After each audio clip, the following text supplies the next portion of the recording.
warahmatullahi wabarakatuh. Waalaikumsalam warahmatullahi wabarakatuh.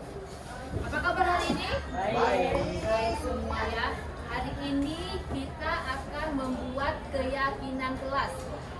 Ada yang tahu keyakinan kelas itu apa? Apa tuh, Bu? Oh, hampir-hampir mirip peraturan kelas. Tapi di sini kita buatnya dalam bentuk keyakinan. Jadi dengan keyakinan kita akan berusaha untuk bertanggung jawab atas nilai-nilai yang kita yakini. Misalnya kita itu dalam kelas ini meyakini apa? Sepakat untuk apa? Sepakat untuk jujur, disiplin, saling menghargai, saling menghormati. Jadi kita harus sepakat dalam satu kelas. Ngerti? Paham? Paham, Bu. Jadi keyakinan kelas itu kita buat dalam bentuk kalimat yang positif. Ya, jangan pakai kata-kata jangan atau dilarang. Dilarang membuang sampah itu nggak boleh. Kita buatnya dalam bentuk yang positif, menjaga kebersihan. Misalnya dilarang mencontek itu jangan. Kita buat jujur. Paham? Sekarang nanti kalian akan ibu bagikan kertas ini. Nah, nanti masing-masing Revan, Alma, Nisa dan Ahdan tulis satu keyakinan kelasnya yang mau disepakati bersama-sama ya. Satu keyakinan kelas, apa yang kalian mau sepakat dalam satu kelas ini.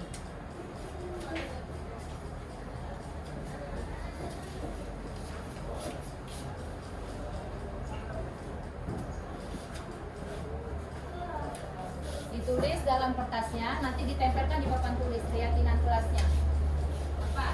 Misalnya jujur, disiplin, berkata baik, sopan, boleh saling menghargai, menjaga kebersihan. Ya, ditulis. Yang bisa ditulis, ditulis Nisa.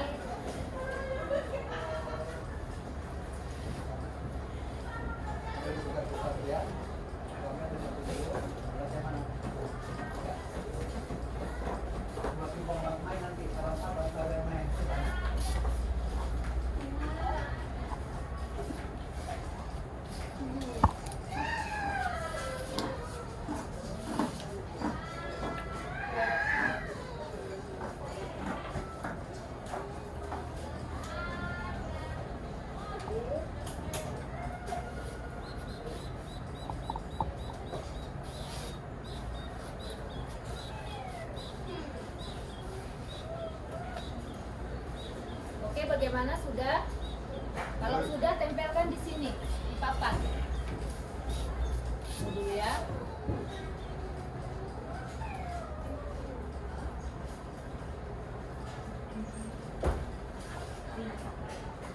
Tempelkan dulu di papan. Ahdan, tempelkan di papan. Ahdan, di sini dulu tempelkan di papan. Di sebelah sininya ya. Tunggu dulu, Revan. Ahdan dulu. Ya, tempel di sini.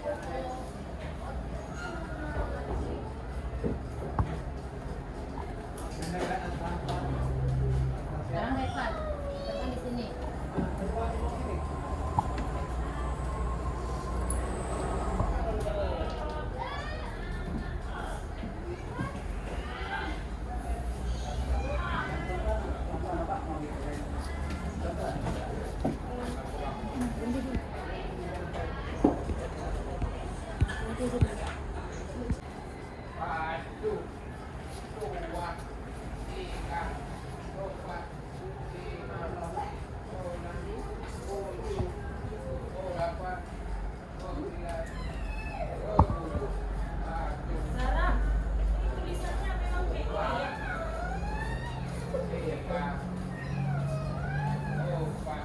Ya, udah bisa.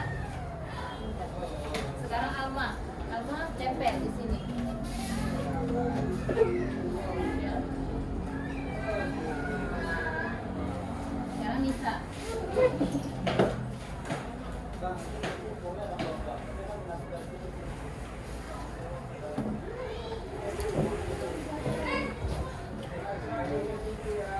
Duduk Nisa sama Alma.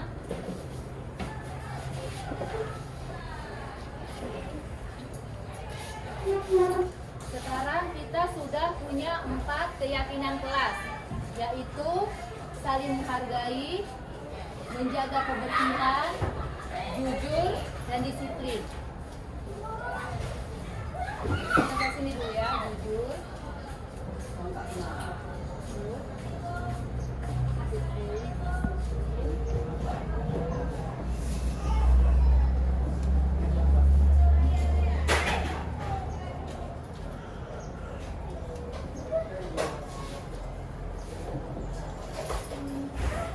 Keyakinan kelas kita ada jujur, disiplin, menjaga kebersihan, saling menghargai. Sepakat kita dengan keempat keyakinan kelas ini? Sepakat. Sepakat. Berarti kelas ini harus jujur, disiplin, menjaga kebersihan, dan saling menghargai. Karena kita semua sudah sepakat, maka kita harus menandatangani keyakinan kelas ini, ya. Jadi semuanya Revan, dan Alma dan Nisa menandatangani penandatanganan keyakinan kelas. Gitu ya. Sekarang Alma dulu. Tulis.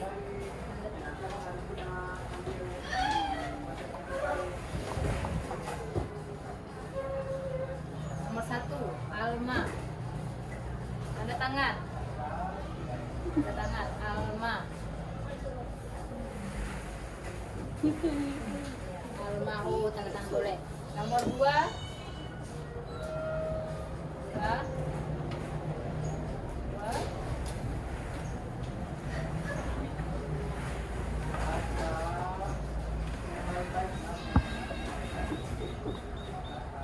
Nisa.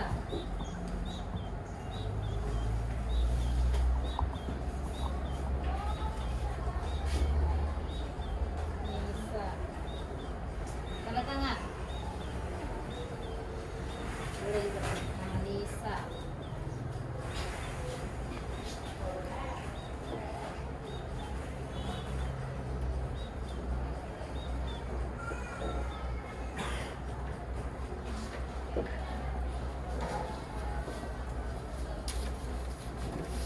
Ahdan. Nama Ahdan tanda tangan ya.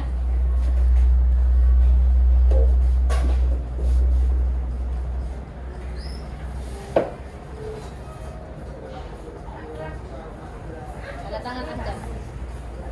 Mana ada mau tanda tangan? Boleh.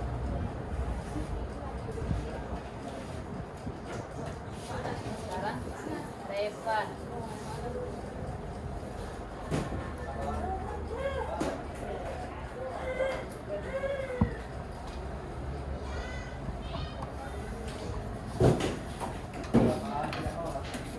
Oke, karena kita sudah membuat keyakinan kelas dan sudah menandatangani karena kita sudah membuat keyakinan kelas, ada jujur, disiplin, menjaga kebersihan dan saling menghargai, dan sudah menandatangani penandatanganan keyakinan kelas, maka mulai hari ini dan seterusnya kita harus sepakat ya dengan nilai-nilai ini. Ada disiplin, apalagi jujur, saling menghargai dan menjaga kebersihan. Hebat semuanya. Sudah paham? Paham. Oke. Terima kasih ya.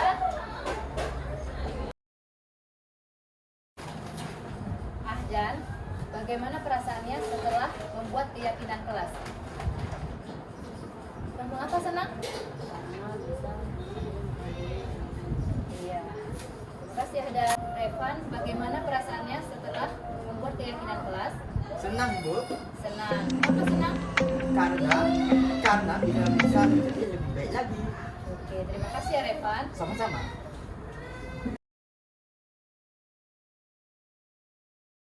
Assalamualaikum warahmatullahi wabarakatuh.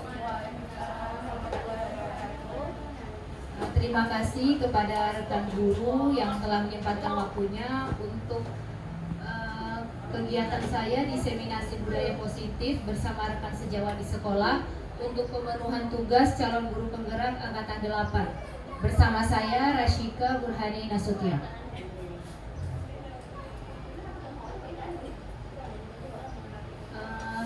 Di sini saya akan menjelaskan mengenai tentang konsep inti budaya positif. Yang pertama, perubahan paradigma belajar, disiplin positif, nilai-nilai kebajikan, kebutuhan dasar manusia, motivasi perilaku manusia, posisi kontrol guru, keyakinan kelas, dan segitiga restitusi.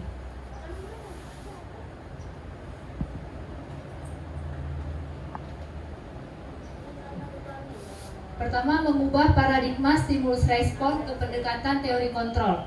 Dalam stimulus respon, di situ ada realitas kebutuhan kita sama, tapi dalam teori kontrol, realitas kebutuhan kita berbeda.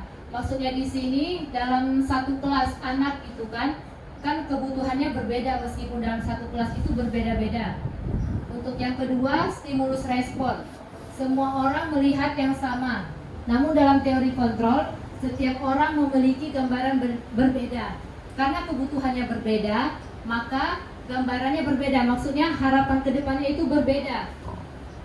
Yang ketiga, untuk stimulus respon, kita mencoba mengubah orang agar berpandangan sama dengan kita. Untuk teori kontrolnya, kita berusaha memahami pandangan orang lain tentang dunia. Yang keempat, stimulus responnya, perilaku buruk dilihat sebagai suatu kesalahan. Di teori kontrolnya itu semua perilaku memiliki tujuan. Jadi kalau di stimulus respon perilaku buruk dilihat sebagai suatu kesalahan, tapi di teori kontrol itu perilaku yang salah itu kita harus cari tahu dulu mengapa dia begitu. Karena kan di sini di stimulus respon itu kesalahan, tapi di teori kontrol kita jangan bilang itu kesalahan, kita cari tahu dulu, berkolaborasi dulu mengapa dia melakukan perbuatan yang buruk itu. Yang kelima, stimulus respon, orang lain bisa mengontrol saya. Dan yang keenam, teori kontrol, hanya Anda yang bisa mengontrol diri Anda. Hanya diri kita yang bisa mengontrol diri kita sendiri. Yang keenam, saya bisa mengontrol orang lain, namun dalam teori kontrol Anda tidak bisa mengontrol orang lain. Dalam stimulus respon, pemaksaan ada pada saat bujukan gagal. Namun pada teori kontrol, kolaborasi dan konsensus menciptakan pilihan-pilihan baru. Dan yang terakhir, dalam stimulus respon, model berpikir menang kalah, dan untuk teori kontrolnya model berpikir menang-menang.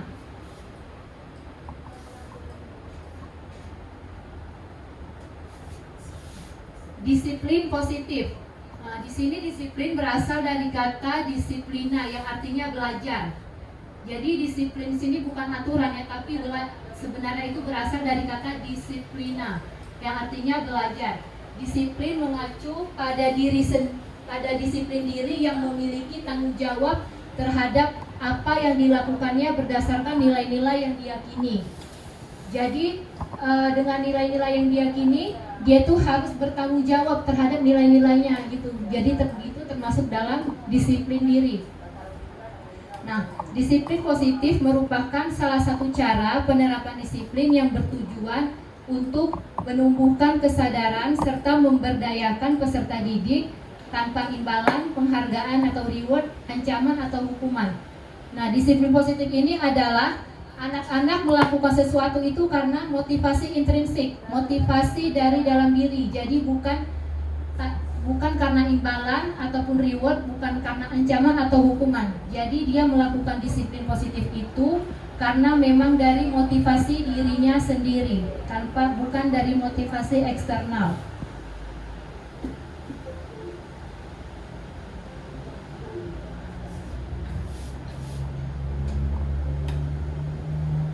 Sebagai pendidik, tujuan kita adalah menciptakan peserta didik yang memiliki disiplin diri sehingga mereka berperilaku mengacu kepada nilai-nilai kebajikan universal dan memiliki motivasi intrinsik dalam perubahan perilaku ke arah yang lebih baik.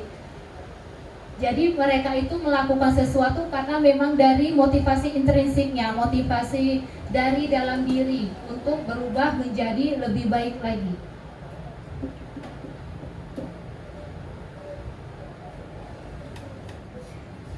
Ini adalah nilai-nilai kebajikan. Nilai-nilai kebajikan ini adalah nilai yang disepakati bersama, lepas dari suku bangsa, agama, bahasa maupun latar belakangnya. Di sini ada nilai-nilai kebajikan dari beberapa organisasi jadi nilai-nilai ini harus disepakati bersama. Di sini ada beberapa nilai-nilai kebajikan dari beberapa organisasi. Yang pertama, profil pelajar Pancasila, yaitu beriman dan bertakwa pada Tuhan Yang Maha Esa dan berakhlak mulia, berkebinekaan global, gotong royong, mandiri, kreatif, bernalar kritis. Untuk organisasi keterampilan hidup atau life skill, dapat dipercaya, lurus hati, pendengar yang aktif, tidak merendahkan orang lain, memberikan yang terbaik bagi diri.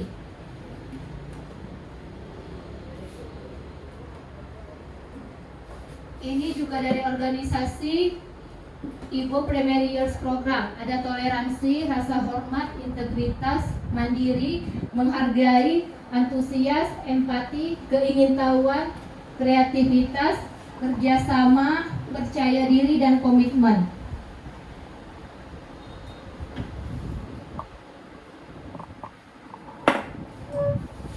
Kebutuhan dasar manusia. Kebutuhan dasar manusia adalah segala sesuatu yang kita lakukan untuk mendapatkan apa yang kita inginkan. Seluruh tindakan yang kita lakukan memiliki tujuan tertentu, dan semua usaha terbaik yang kita lakukan adalah dalam rangka agar kebutuhan dasar kita terpenuhi dengan baik. Yang pertama, kebutuhan dasar bertahan hidup. Makanan, pakaian, tempat tinggal, keamanan, dan kesehatan. Ini contohnya misalnya murid kita di kelas, misalnya lemas gitu, nggak semangat belajar. Itu kenapa? Mungkin aja dia tuh belum makan, belum sarapan. Kebutuhan dasarnya itu tidak terpenuhi. Jadi kalau ada orang yang berperilaku agak menyimpang, itu bisa jadi kebutuhan dasarnya tidak terpenuhi. Contohnya yang bertahan hidup tadi, anak-anak yang di kelas tuh kita lihat lemas, tidak bersemangat, bisa jadi dia belum makan atau belum sarapan. Dan yang kedua adalah kasih sayang dan rasa diterima, seperti dipedulikan, berbagi, kerjasama, dan menjadi bagian dari kelompok. Yang ketiga adalah penguasaan. Itu termasuk harga diri, keinginan untuk dianggap, memimpin, berprestasi, diakui, didengar. Dan yang keempat adalah kebebasan. Contohnya seperti mandiri, memiliki pilihan, mencoba hal baru, mampu mengendalikan arah dirinya. Dan yang terakhir adalah kesenangan. Itu seperti bermain, humor, antusiasme, dan tertawa.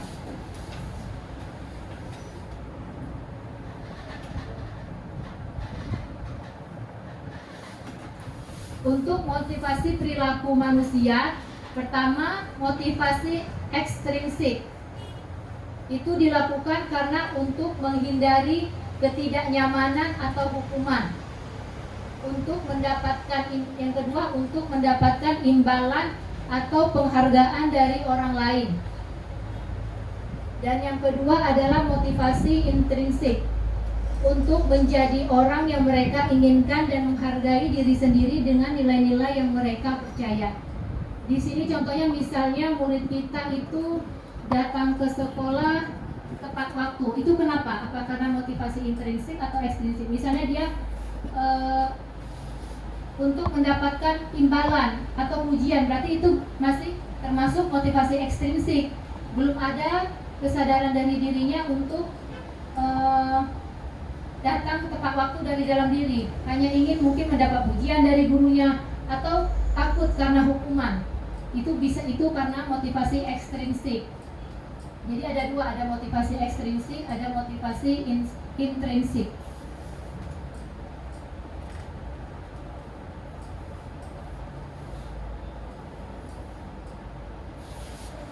Yang ini adalah hukuman, konsekuensi, dan restitusi.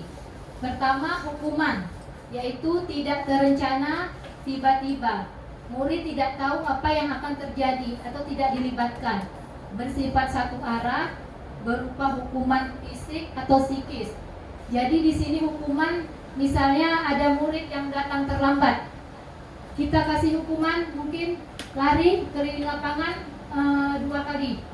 Itu kan tiba-tiba dia nggak tahu, berarti itu hukuman bersifat satu arah. Tapi kalau konsekuensi itu terencana, disepakati, murid tetap dibuat tidak nyaman, sikap guru selalu memonitor murid. Misalnya kalau datang terlambat, konsekuensinya itu menyapu halaman. Jadi dia besok akan berpikir kalau misalnya datang terlambat, konsekuensinya itu nyapu halaman gitu kan. Tapi kalau misalnya hukuman, dia nggak tahu apa yang akan terjadi besok kalau dia terlambat. Bisa jadi disuruh lari, bisa jadi apa lagi? Membersihkan WC, itu hukuman tiba-tiba. Jadi dia nggak tahu apa yang akan terjadi kalau misalnya dia datang terlambat. Tapi kalau konsekuensi, dia udah tahu apa yang akan terjadi kalau dia datang terlambat. Untuk restitusi, proses menciptakan kondisi bagi murid untuk memperbaiki kesalahan. Proses kolaboratif yang mengajarkan murid untuk mencari solusi sendiri. Jadi di sini jika murid melakukan kesalahan, kita jangan langsung memarahinya, tapi kita menanyakan kenapa dia berbuat seperti itu. Kita tanya dulu apa alasannya, kenapa dia bersikap seperti berbuat kesalahan.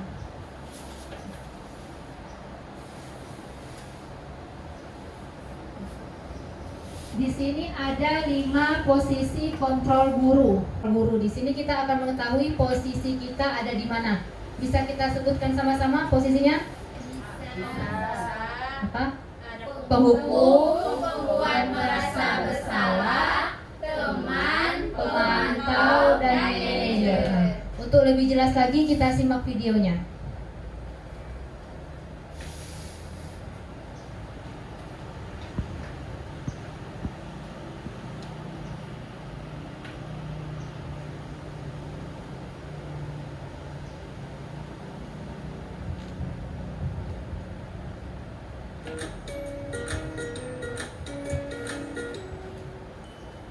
Salam bahagia Ibu dan Bapak guru hebat.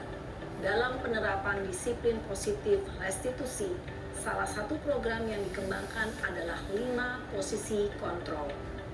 5 posisi kontrol dalam restitusi adalah proses perjalanan seorang pendidik agar dapat mengenali dirinya. Pada video kali ini, kita akan membahas tentang 5 posisi kontrol yang dikembangkan oleh Diane Gossen dan contoh penerapannya.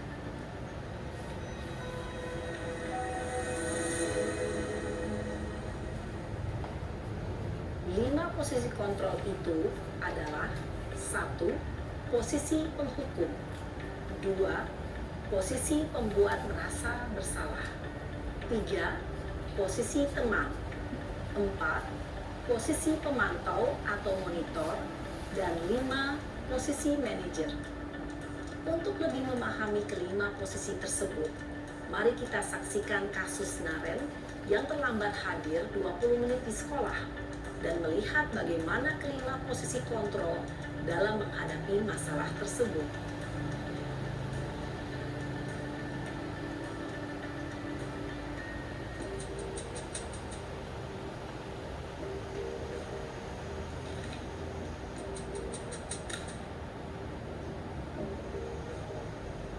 Naren!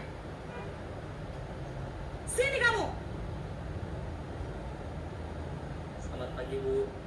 Selalu terlambat. Kamu deh, pasti terlambat. Maaf, Bu.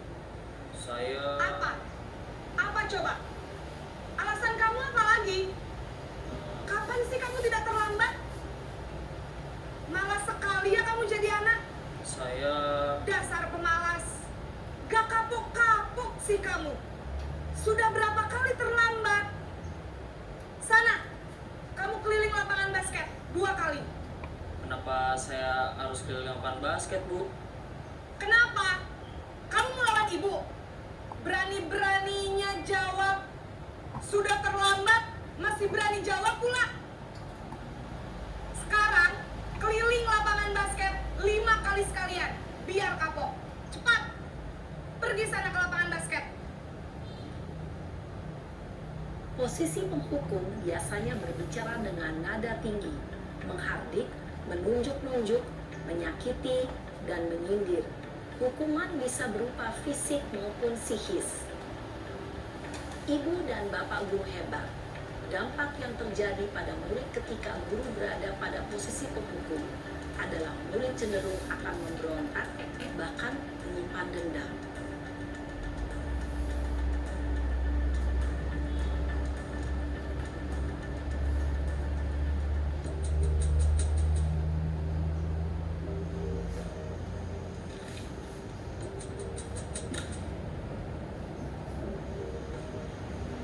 Naren,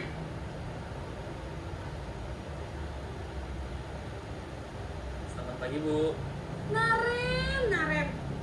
Kamu kenapa terlambat lagi, nak? Ya Tuhan, Naren. Kamu senang ya bikin ibu susah ya? Kalau kamu terlambat lagi, nanti ibu yang ditegur bapak kepala sekolah, nak. Disangka ibu tidak bisa membina kamu. Duh, gimana ini? Maaf, Bu. Duh, Gusti Naren. Kamu suka ya kalau ibu ditegur bapak kepala sekolah? Terus, sekarang ibu harus tulis apa ini di buku absen? Ini kamu sudah sering terlambat loh. Ibu harus apa coba? Maaf, Bu. Maaf sekali. Ya sudah, lain kali jangan bikin ibu susah lagi ya nak ya. Ibu tidak akan kuat lagi kalau kamu begini terus. Bisa jantungan kalau ibu ditegur bapak kepala sekolah. Sana cepat ke kelas. Maaf ya, Bu. Maaf sekali. Posisi pembuat rasa bersalah berbicara dengan nada tenang, cenderung lembut. Namun kata-kata yang diutarakan membuat murid merasa menjadi orang yang gagal. Memandang buruk dirinya sendiri, merasa tidak berharga, dan tidak sanggup membahagiakan orang lain. Ketika guru mengambil posisi pembuat rasa bersalah, murid akan menganggap dirinya yang bersalah dan ia akan menyimpan emosi negatif tersebut di dalam dirinya.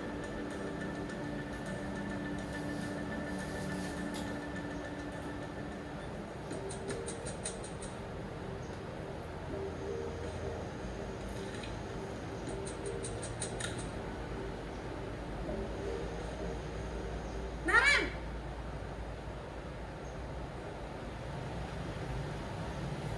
Selamat pagi, Bu. wah, sudah jam berapa ini nak? Terlambat lagi ya sayang. Iya, Bu. Habis ibu saya lupa bangunkan saya, Bu. Kamu malah menyalahkan ibu kamu. Kamu bukannya anak yang larinya paling kencang. Kok terlambat sih? Iya, Bu. Saya memang terlambat bangun tadi. Jadi, biarpun saya lari kencang, tetap gak kekejar, Bu. Ya sudah sana. Nanti lain kali larinya lebih kenceng lagi ya. Biar gak terlambat lagi. Bikin seneng ibu. Demi ibu. Bisa kan? Bisa lah, Bu. Ya sudah sana masuk kelas. Ibu beresin urusan absen kamu. Kamu ini ada-ada saja. Dalam posisi teman, guru berbicara dengan nada suara ramah, akrab, cenderung bersenda gurau untuk menjaga suasana tetap santai. Murid akan merasa senang, aman, dan akrab dengan guru. Identitas yang tercipta adalah identitas sukses atau berhasil. Namun, perlu diingat, karena ini masih dorongan eksternal, maka ada faktor ketergantungan dari murid kepada orang tertentu. Di sini guru absennya, sehingga di lain waktu murid bisa berperilaku baik, namun hanya kepada orang-orang tertentu saja.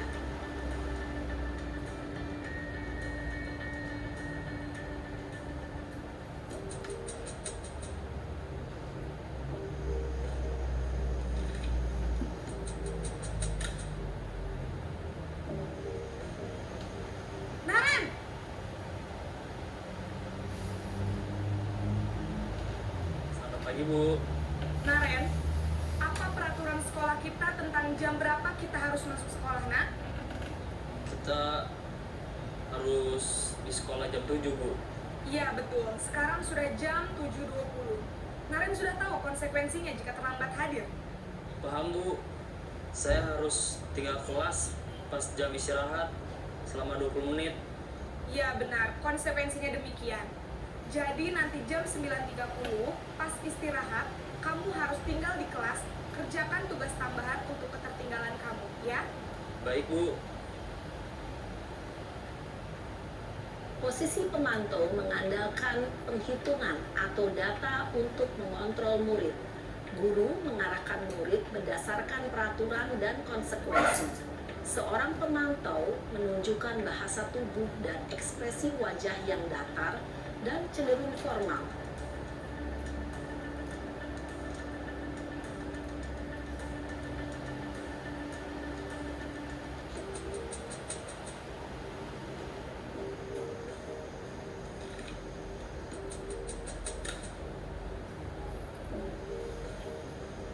Naren!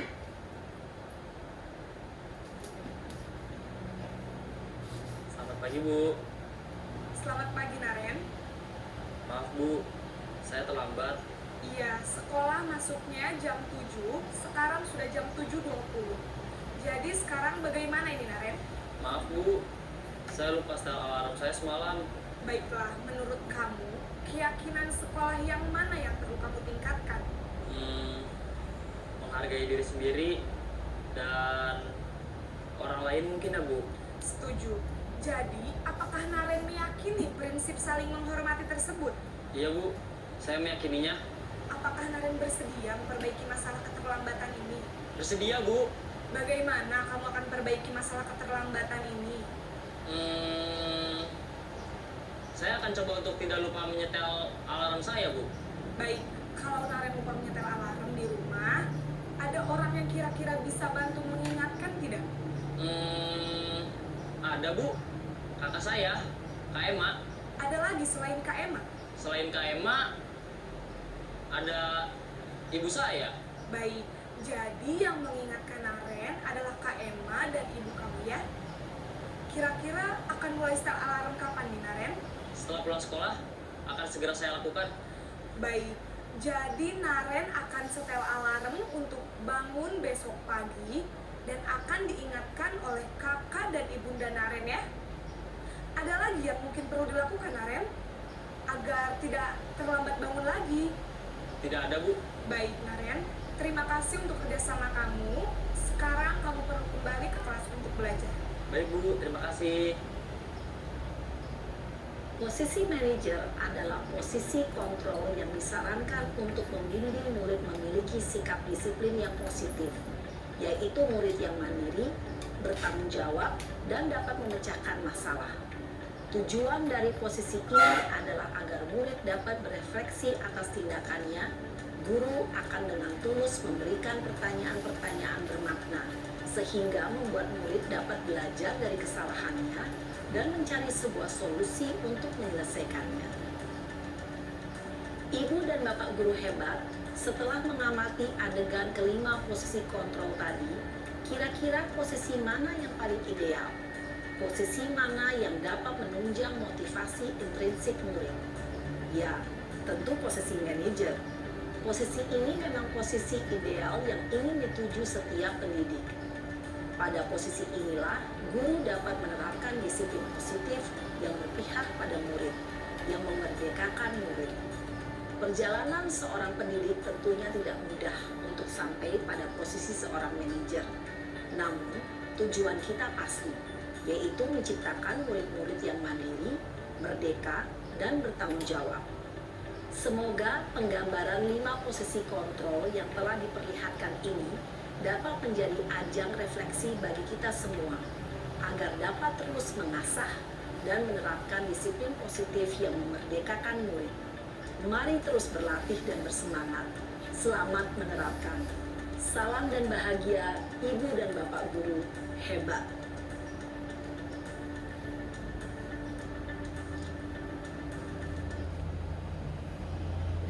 Jadi Jadi posisi kontrol yang mana yang ideal buat kita? Manajer ya, karena di situ dia nggak langsung menyalahkan, tapi dikasih solusi sama-sama, dibimbing muridnya. Kita kan di SLB nih, biasanya kita posisi kontrol kita di mana nih? Teman ya, karena biasanya kalau murid itu lebih cenderung suka dengan gurunya gitu sebagai teman kan. Kalau paling yang tidak baik yang mana? Penghukum. Iya, penghukum, karena penghukum itu kan dia tuh nggak menyakiti secara verbal kata-kata, tapi fisik juga, nggak fisik tapi verbal. Jadi kalau penghukum itu tidak disarankan ya untuk jadi posisi kontrol guru, karena itu bisa menyakiti hati murid.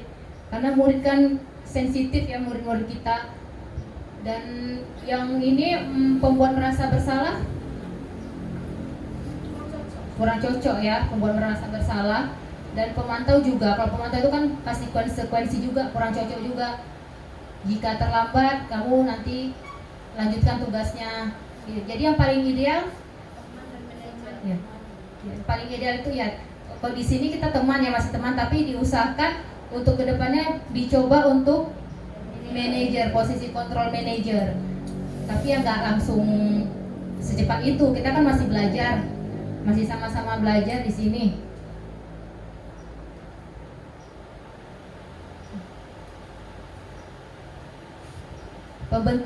Kemudian pembentukan keyakinan kelas.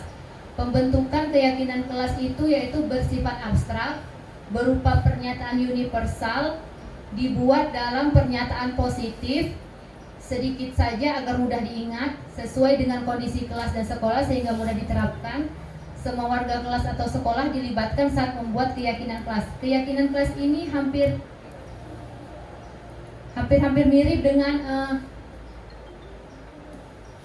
mirip dengan peraturan-peraturan kelas, tapi keyakinan kelas ini pembentukan keyakinan kelas ini bersifat abstrak, berupa pernyataan universal, dibuat dalam pernyataan positif, sedikit saja agar mudah diingat, sesuai dengan kondisi kelas dan sekolah sehingga mudah diterapkan. Dan terakhir, semua warga kelas atau sekolah dilibatkan saat membuat keyakinan kelas. Jadi keyakinan kelas ini hampir mirip dengan peraturan kelas, tapi keyakinan kelas ini menggunakan kalimat yang positif. Misalnya kalau peraturannya itu dilarang membuang sampah, tapi keyakinan kita di situ buatnya menjaga kebersihan. Ini kemarin saya sudah buat dengan anak-anak mengenai keyakinan kelas. Jadi setiap anak itu membuat satu keyakinan kelasnya dengan kalimat yang positif. Misalnya yang kayak tadi, dilarang kalau negatifnya kan dilarang membuang sampah sembarangan. Yang positifnya menjaga kebersihan. Kemudian dilarang mencontek, itu kan termasuk jujur. Jadi di situ jujur, gitu kan? Ini contohnya seperti ini.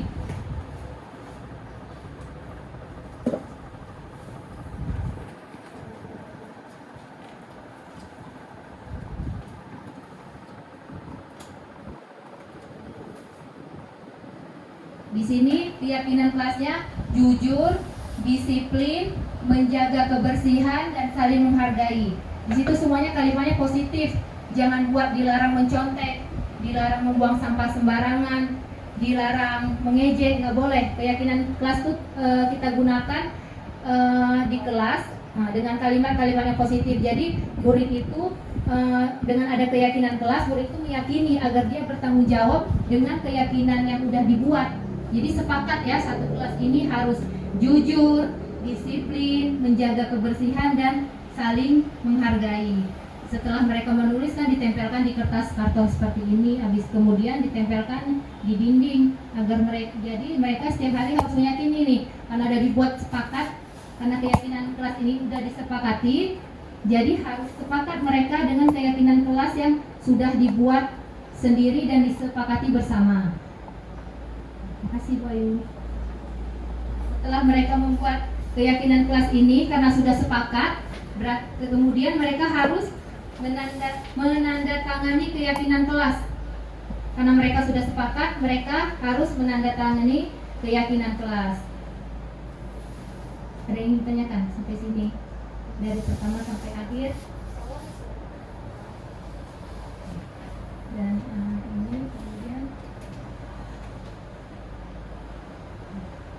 di sini ada segitiga restitusi, yaitu suatu proses dialog yang dijalankan oleh guru agar dapat menghasilkan murid yang mandiri dan bertanggung jawab. Jadi di segitiga restitusi itu ada 3 langkah. 1. Menstabilkan identitas. 2. Validasi tindakan yang salah. Dan yang ketiga adalah menanyakan keyakinan. Nanti ada videonya, ini contoh kalimatnya menstabilkan identitas. Ibu atau bapak tidak mau mencari siapa yang salah, tapi ibu bapak ingin mencari solusi dari permasalahan ini. Berbuat salah itu wajar. Ibu bapak juga pernah melakukan itu. Tidak ada yang merasa sempurna. Dan yang kedua adalah langkah kedua, validasi tindakan yang salah. Pertama, contoh kalimatnya, kamu pasti punya alasan mengapa melakukan hal itu. Yang kedua, kamu melakukannya karena mempertahankan sesuatu yang penting bagimu. Dan yang ketiga, padahal kamu bisa melakukan yang lebih buruk dari ini ya.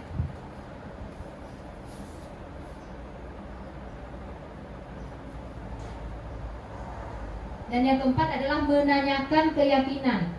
Apa keyakinan kelas kita? Nilai-nilai apa yang telah disepakati bersama? Kamu ingin menjadi orang yang seperti apa? Di sini ada videonya.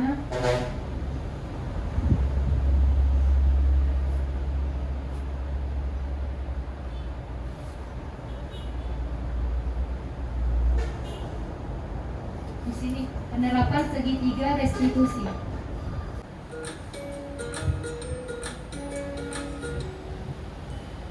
Salam dan bahagia Ibu dan Bapak guru hebat. Pada video kali ini kita akan membahas tentang salah satu program disiplin positif yang diterapkan di lingkungan sekolah yang dikenal dengan nama restitusi.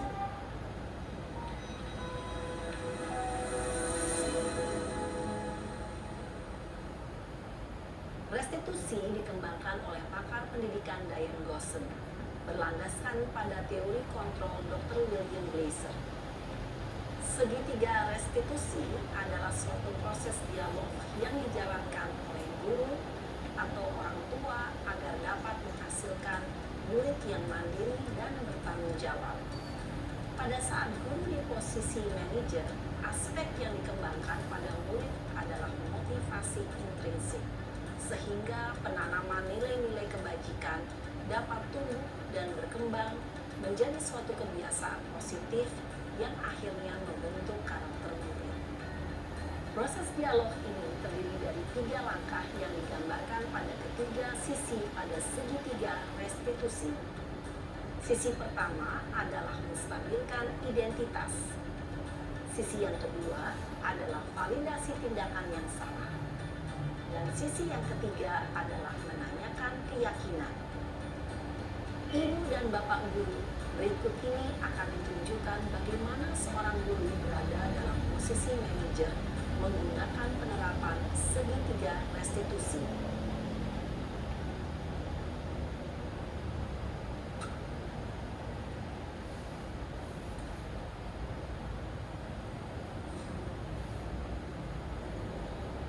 Siang Sarah, Siapa? sudah lama nggak ketemu Sarah? Kenapa hari ini ada di sini? Kesel pak, kesel banget. Masa aku dikatain tukang fitnah pak? Ya aku marah lah. Aku balik ngatain Eka di depan kelas. Kesel banget. Oh begitu. Ya pasti kamu marah dan kesal. Bapak juga akan marah apabila ada yang menuduh Bapak seperti itu. Kemudian pada saat itu kamu mau melakukan apa? Ya saya langsung ngatain Eka lah pak. Kesel banget. Saya bentak-bentak dia depan teman-teman lain. Oh begitu. Pasti kamu melakukan seperti itu karena suatu alasan tertentu kan? Iyalah, masa saya diam saja pak? Ya saya bela diri lah. Masa saya dituduh tukang fitnah? Ya wajar lah. Mempertahankan harga diri itu sesuatu yang penting buat kamu. Untung kamu tidak bertindak lebih gegabah lagi. Hanya membentak-bentak. Iya pak. Untung saya masih bersabar dan hanya membentak saja. Sudah gemes padahal, saya pasti bela diri lah. Ya, pasti ya. Tapi kamu memilih untuk tetap bertahan dan bersabar. Kamu memilih untuk tidak berbuat lebih parah lagi, bukan? Iya. Nah, sekarang coba kita lihat lagi tindakan kamu yang bentak-bentak Eka di kelas. Tindakan kamu itu kira-kira sesuai dengan keyakinan kelas atau prinsip kamu tidak? Enggak lah Pak. Capek Pak jadi pemarah. Jadi keyakinan atau prinsip mana yang kurang sesuai dengan keinginan kamu? Ya, saya sebenarnya sangat menghargai orang lain. Mungkin saat itu saya menjadi emosi. Jadi tidak menunjukkan sikap itu. Kamu meyakini tidak? Menghargai orang lain itu penting buat kamu. Yakinlah Pak. Iya, setuju. Kita harus saling menghargai. Namun, ada juga keyakinan yang kita sepakati yang perlu kita jalankan apabila kita sedang marah, bukan? Ya, saya bisa lebih proaktif. Mulai dengan diri sendiri. Saya bisa jadi lebih bersabar, mengambil waktu jeda untuk berpikir mau apa selanjutnya. Kira-kira kamu bersedia memperbaiki masalah ini tidak? Sedia Pak. Kalau kamu memperbaiki masalah ini, kamu akan menjadi orang seperti apa? Saya akan menjadi orang yang bertanggung jawab kali ya Pak. Dan senantiasa proaktif. Iya, menurut kamu bagaimana rasanya menjadi orang seperti itu? Ya nyaman lah. Bangga bisa bersabar dan tahan diri. Baiklah kalau begitu. Yuk kita pikirkan bagaimana memperbaiki masalah ini.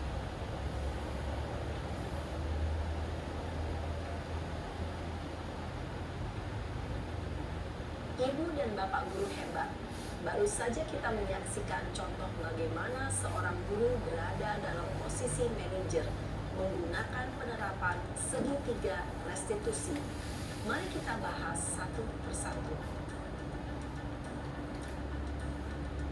Pada sisi pertama, menstabilkan identitas berdasarkan pada prinsip bahwa membuat kesalahan adalah bagian dari proses pembelajaran. Sisi pertama dari segitiga ini berperan menggeser identitas murid dari identitas gagal ke identitas sukses. Murid yang sedang bertingkah laku yang tidak pantas atau menarik diri saat itu sedang mengalami identitas gagal. Bila kita mengkritiknya, maka posisinya tidak akan berubah. Kita bisa mengajukan pernyataan-pernyataan ini. 1. Membuat kesalahan sesuatu yang wajar. 2. Manusia tidak ada yang sempurna. 3.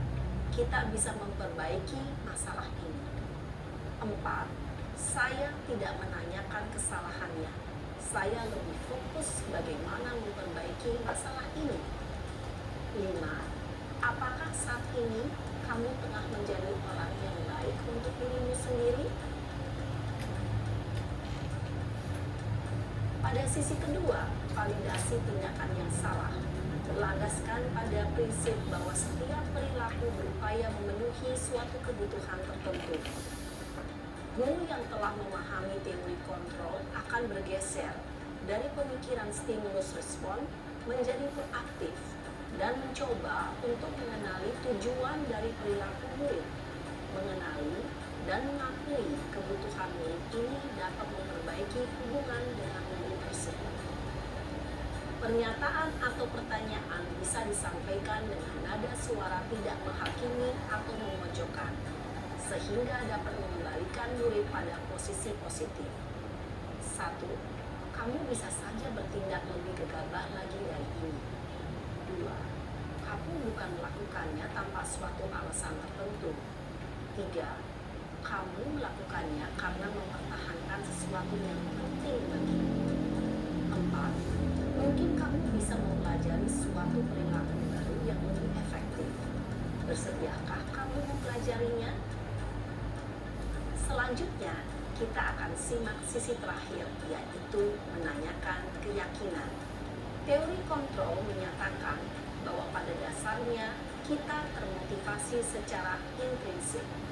Pada saat perilaku yang salah telah divalidasi dan identitas sukses telah stabil, maka murid telah siap mengaitkan keyakinan-keyakinannya dengan tindakannya yang salah dan pemikirannya telah bergeser ingin menjadi orang yang dituju. Pertanyaan-pertanyaan ini dapat mengaitkan keyakinan-keyakinan yang dianut murid. 1. Sebagai keluarga atau kelas, apa yang kita yakini? 2. Nilai-nilai apa yang telah kita sepakati? 3. Seperti apa gambaran sebuah kelas yang ideal bagi kamu?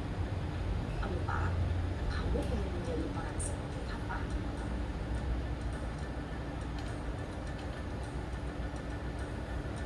Dalam menerapkan segitiga restitusi, perlu diperhatikan beberapa hal, yaitu 1. Perilaku yang salah perlu dikaitkan dengan nilai-nilai atau keyakinan-keyakinan yang telah disepakati atau dituju. 2. Kesediaan orang yang melakukan kesalahan untuk memperbaiki masalah. 3. Pemecahan masalah sebisa mungkin relevan atau memiliki hubungan dengan masalah yang ada. 4. Usaha. Perlu adanya suatu usaha perbaikan dari pihak yang berbuat kesalahan. 5. Waktu. Perlu didedikasikan waktu dari pihak yang berbuat kesalahan. Tanyakan kapan akan mulai diberlakukan usaha untuk memperbaiki masalah. Dengan memahami struktur penerapan segitiga restitusi, diharapkan guru dapat menerapkan posisinya sebagai manajer dengan mengajukan pertanyaan-pertanyaan bermakna yang dapat membuat murid menjadi lebih percaya diri, bertanggung jawab, dan mandiri. Nah, ibu bapak guru perlu tidaknya mengikuti ketiga tahapan dalam segitiga restitusi bergantung pada ringan beratnya suatu permasalahan. Misalnya, bila permasalahan tersebut ringan, maka tidak perlu dijalankan secara berurutan. Bahkan bisa semudah menanyakan apa keyakinan yang kita sepakati. Dengan menjalankan segitiga restitusi, dengan mengajukan pertanyaan-pertanyaan bermakna, diharapkan murid menjadi lebih kuat secara pribadi, dapat membuka wawasan murid agar dapat menyelesaikan permasalahannya sendiri, semakin percaya diri, mandiri, dan merdeka. Salam dan bahagia, ibu bapak guru hebat.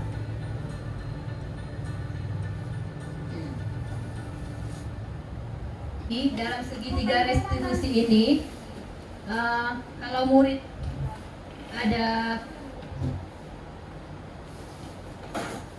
ada kesalahan, kita jangan langsung memarahinya. Kita terapkan dulu menstabilkan identitas, habis itu validasi tindakan yang salah dan menanyakan keyakinan. Jadi di sini kita belajar di posisi manajer untuk melakukan segitiga restitusi. Dan untuk misalnya ada murid yang bermasalah, itu jangan langsung ke kepala sekolah. Kalau bisa wali kelasnya dulu yang menangani murid tersebut, baru ke BK atau kesiswaan. Kalau masih belum bisa, barulah ke kepala sekolah. Karena kan kita di sini belajar untuk diposisikan sebagai manajer, mencoba mencari solusi dari masalah murid tersebut. Jadi jangan langsung langsung murid ini langsung ke kepala sekolah. Jangan, kita mencoba belajar di sini mengatasi murid sendiri dahulu. Kalau belum bisa, kita minta bantu BK atau kesiswaan. Dan yang terakhir baru lebih berat lagi, kita bisa tanyakan ke kepala sekolah. Masih semangat? Semangat dong. Ada yang ingin ditanyakan? Ada yang ingin ditanyakan sampai saat ini? Ada Bu. Assalamualaikum warahmatullahi wabarakatuh. Nama saya Nuriski. Saya ingin bertanya, bagaimana jika salah satu kebutuhan dasar manusia tidak terpenuhi? Terima kasih. Oke, kita lihat dulu ya yang slide tentang kebutuhan dasar manusia.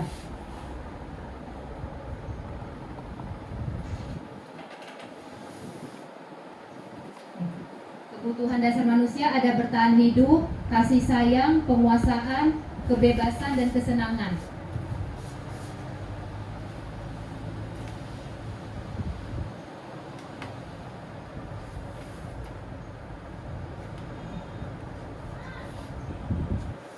Jika salah satunya tidak terpenuhi, maka itu perilakunya akan menyimpang.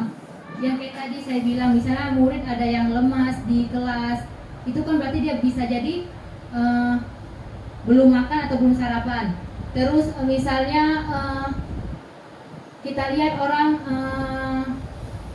tiba-tiba ada yang marah gitu atau apa, mungkin kebutuhan dasar kasih sayangnya tidak terpenuhi, makanya dia marah atau kesal gitu. Mungkin dia kasih sayangnya belum terpenuhi. Terus yang kebebasan, contohnya misalnya di kelas itu murid kan nggak semua cara belajarnya sama. Ada yang suka mendengarkan saja, atau ada suka yang bergerak-gerak gitu kan. Terus gurunya cuman hanya menjelaskan. Tapi murid yang satu lagi sukanya gaya belajarnya kinestetik gitu, bergerak-gerak. Jadi kan nggak bebas dia, kebutuhan dasarnya nggak terpenuhi. Makanya kalau kita lihat orang itu ada yang perilakunya menyimpang, pasti itu kebutuhan dasarnya itu ada yang kurang, nggak terpenuhi. Ya memang sih kita kan bukan manusia sempurna, pasti kita kan kadang-kadang juga kalau nggak makan kan lemas, berarti kebutuhan bertahan hidup kita itu nggak terpenuhi. Terus kita misalnya yang ibu-ibu yang masih muda nih galau gitu kan, itu kan kebutuhan dasar kasih sayangnya kan nggak terpenuhi, ya kan? Itu jadi kalau misalnya ada yang perilakunya menyimpang, kalau kalian ibu-ibu ini dilihat agak menyimpang, itu pasti kebutuhan dasarnya tidak terpenuhi, ya. Nggak cuma salah satunya gitu, mungkin beberapa bisa jadi dua atau satu aja gitu kebutuhan dasar manusia. Jadi ya bisa dilihat lah, bisa menilai sendiri gimana murid-murid kita atau guru-guru kita gitu kan. Sudah paham? Ada yang ingin ditanyakan lagi? Ada yang ingin ditanyakan lagi? Terima kasih banyak Bu Ika untuk kesempatannya. Jadi pertanyaan saya tadi, ada 5 kebutuhan dasar manusia yang harus dipenuhi. Misalkan kita ambil kasus di siswa kita di sekolah, Bu Ika.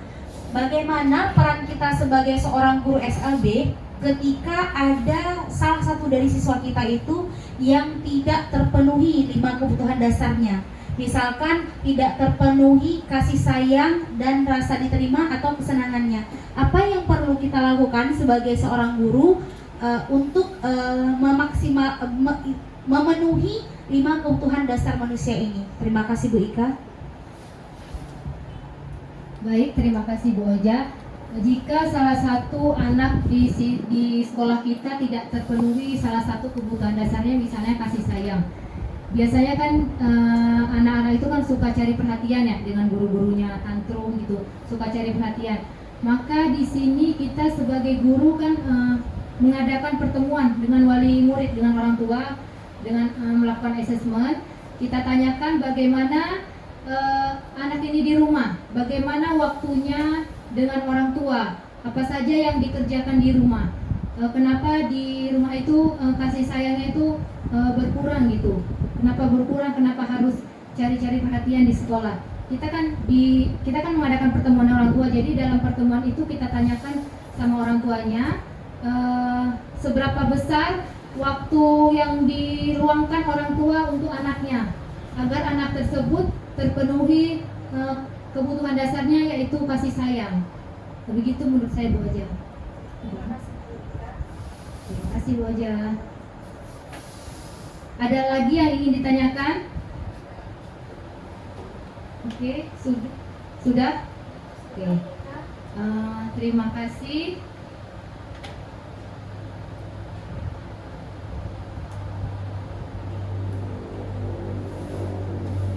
Terima kasih atas waktunya untuk Ibu Guru semua yang telah meluangkan waktunya untuk saya hari ini.